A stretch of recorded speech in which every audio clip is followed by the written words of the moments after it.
अब क्या होगा उन किसानों का, यानी जिनके पास इस प्रकार का जमीन का रसीद है, यानी जमीन का रसीद का तो मान्यता ही रद्द हो चुका है। ये रसीद अगर आपके पास है तो अगर इसका मान्यता रद्द हो चुका है तो उन किसानों का क्या होगा, अब इनका क्या होगा, इनके पास इस प्रकार का जमीन का रसीद है और सुप्रीम कोर्ट ने क्या आदेश दे दिया, यानी सुप्रीम कोर्ट ने भी एक बड़ा आदेश दिया है। अब ये जमीन का रसीद आपके घर में है, आपके दादा, आपके परदादा यानी और आपके समय में भी ये जमीन का रसीद आपको मिलता था। आज यही घर में है और कुछ नहीं मिल रहा है।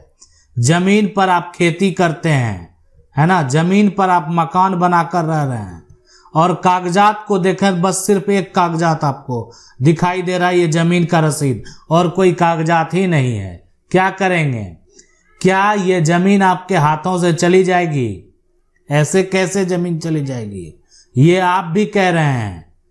अब यहां पर देखें कि सरकार के द्वारा जो है अगर बात करें तो सबसे बड़ा सवाल तो यही है कि आखिर यहां पर जो है करना क्या है, क्या करेंगे। ठीक है, जिनके पास यही रसीद है घर में और कोई कागज नहीं है जमीन का, इसके अलावा कुछ नहीं है, लेकिन इनके पास ये रसीद है और रसीद के अलावा इनका दखल है, यानी आप कह सकते हैं उस जमीन पर कब्जा है। अब यहां पर देखें कि क्या ये कभी इस रसीद के आधार पर प्रॉपर्टी का टाइटल का दावा कर पाएंगे, यानी आप जो है आप सिविल कोर्ट जाएंगे, है ना, और सिविल कोर्ट में आप टाइटल का दावा जब करेंगे, आप जो है यानी आप कह सकते हैं मालिकाना हक का जब दावा करेंगे, आप कोर्ट में ये कहेंगे कि इस प्रॉपर्टी के हम मालिक हैं, तो आपके कहने से ये आपकी प्रॉपर्टी नहीं हो जाएगी। आपको ऐसे कागजात दिखाने होंगे जिसके आधार पर यह तय किया जाएगा कि आप इस प्रॉपर्टी के मालिक हैं। वो कागजात जो है आपके पिता के नाम ही क्यों दर्ज ना हो, यानी पिता के नाम है, वो आपके दादा के नाम है या आपके परदादा के नाम से है, यानी कोर्ट में केस करेंगे, केस सिविल कोर्ट में जाएगा, है ना, और सिविल कोर्ट में जाएगा तो आप जो है अपना दावा पेश कर रहे हैं, यानी आप क्या कर रहे हैं, टाइटल का दावा कर रहे हैं, तो आपको तो कागजात दिखाना होगा। आपके पास अगर जमीन का इस रसीद के अलावा कोई भी कागजात नहीं है तो इसका मतलब है फिर उसका कागजात जो प्लॉट नंबर है उसके अकॉर्डिंग कागजात ढूंढा जाएगा, ढूंढने को कहा जाएगा कि आखिर इस पर किसका नाम है। अब अगर आप ही के पूर्वज का नाम दर्ज है, अगर आपके पूर्वज का नाम दर्ज है कोई दिक्कत नहीं, इस पर किसी का नाम ही दर्ज नहीं हुआ तो भी कोई दिक्कत नहीं, तब आप ही का नाम दर्ज होगा। अगर इस पर किसी का नाम जो है वो दर्ज नहीं हुआ तो ठीक है। इसके अलावा अगर ये जमीन किसी अन्य व्यक्ति के नाम से है, आपके पास इसका कब्जा है, आपके पास इस प्रकार का जो है वो रसीद है, तो कानूनी तौर पर इस जमीन रसीद के आधार पर आप जो है मालिक होने का दावा नहीं कर सकते, प्रॉपर्टी का आप मालिक नहीं बन सकते हैं। ये सुप्रीम कोर्ट का कहना है, ये सुप्रीम कोर्ट का आदेश है कि अगर आपके पास जमीन का रसीद है ना, तो जमीन रसीद के आधार पे आप प्रॉपर्टी का यानी मालिकाना हक प्राप्त नहीं कर पाएंगे, प्रॉपर्टी का आप मालिक नहीं बन पाएंगे, इसलिए कि आपके पास क्या है, सिर्फ जमीन का रसीद है। तो क्या इसका मान्यता जो है रद्द हो गया? देखें, जहां पर भी अब जो है सरकार के द्वारा ये रसीद कटता क्यों है कि आपके पास जो है प्रॉपर्टी का ऐसा कागजात जिससे कि आप टाइटल यहां पर जो है ना साबित कर सकें, वो कागजात आपका जमीन का खतियान, जिससे आप ये साबित कर पाएंगे, मामला अगर कोर्ट में भी है तो आप साबित कर पाएंगे कि इस यानी खतियान के आधार पर कि इस पर प्रॉपर्टी जो है, जो भी प्रॉपर्टी है, इस पर जो भी प्रॉपर्टी दर्ज है उसका असली मालिक कौन है।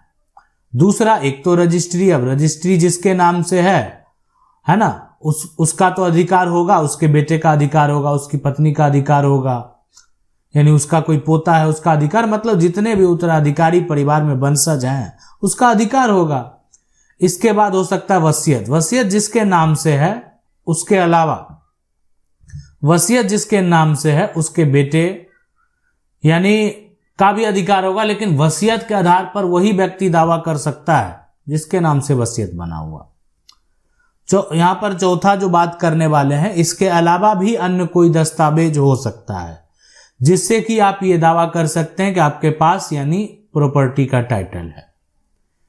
लेकिन इन सभी जो दस्तावेज हैं, डॉक्यूमेंट हैं, ये नहीं है। और है क्या? ये रसीद है।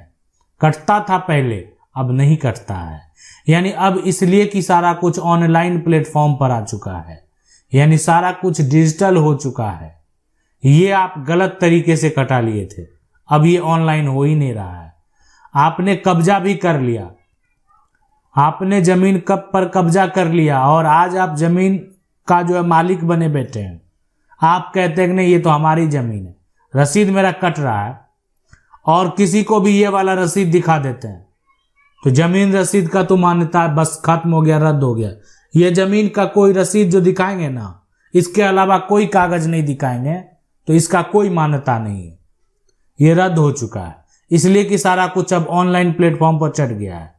जमीन का जो रसीद है, रसीद भी जो है ऑनलाइन ही दिखता है, ऑनलाइन ही कटता है, ऑनलाइन ही पैसा जमा होता है। यानी इन सभी दस्तावेज के आधार पर इस पर जितना भी प्रॉपर्टी दर्ज है तो उसी के अनुसार जो है सरकार राजस्व वसूलती है। मतलब सरकार चाहती है कि नहीं टैक्स लें, और टैक्स जब आप जमा करते हैं तो उस पेमेंट का जो है आपने कितना जमा किया, कौन कौन सा प्लॉट का जमा किया, वो पेमेंट का ये स्लिप है कि देखें हम सरकार को टैक्स दे रहे हैं। तो यही रसीद है। अब ये पहले ये देते थे ऑफलाइन, ये किसी तरह से अपना नाम चढ़वा लिए थे और जमीन को कब्जा भी कर लिए, लेकिन आज इनका जो है एक तरह से अगर देखा जाए तो कोई मान्यता नहीं है। तो क्या होगा इनके साथ? तो इनकी जमीन चली जाएगी। यानी इनके साथ यही होगा कि ये जो जमीन है वो दूसरे के नाम पर चला जाएगा और वो व्यक्ति जमीन जो है अपना ढूंढते ढूंढते निकाल लेगा। और ये व्यक्ति पर अगर केस दर्ज होगा तो इसके पास ऐसा कोई भी साक्ष्य नहीं होगा जिसके आधार पर जो है ये व्यक्ति ये साबित कर सके कि ये जमीन हमारी है। यानी इनके पास क्या है? कुछ नहीं है, कोई ऐसा कागजात नहीं है जिसके आधार पर ये साबित कर पाएंगे कि ये जमीन हमारी है। और अगर ये साबित करने में विफल रहे तो फिर इनका अधिकार भी खत्म हो गया, ये दस्तावेज का तो कोई मतलब ही नहीं बनता है, और इनके हाथों से ये जमीन भी चली जाएगी। इस पर ये कोई किसी प्रकार का दावा भी नहीं कर पाएंगे। आशा करते हैं वीडियो अच्छा लगा होगा। वीडियो अच्छा लगा वीडियो को लाइक जरूर कर दें। चैनल को पहली बार देख रहे हैं सब्सक्राइब करके जो बेल आइकन है उसको जरूर दबा लें। मिलते हैं अगले वीडियो में, तब तक के लिए जय।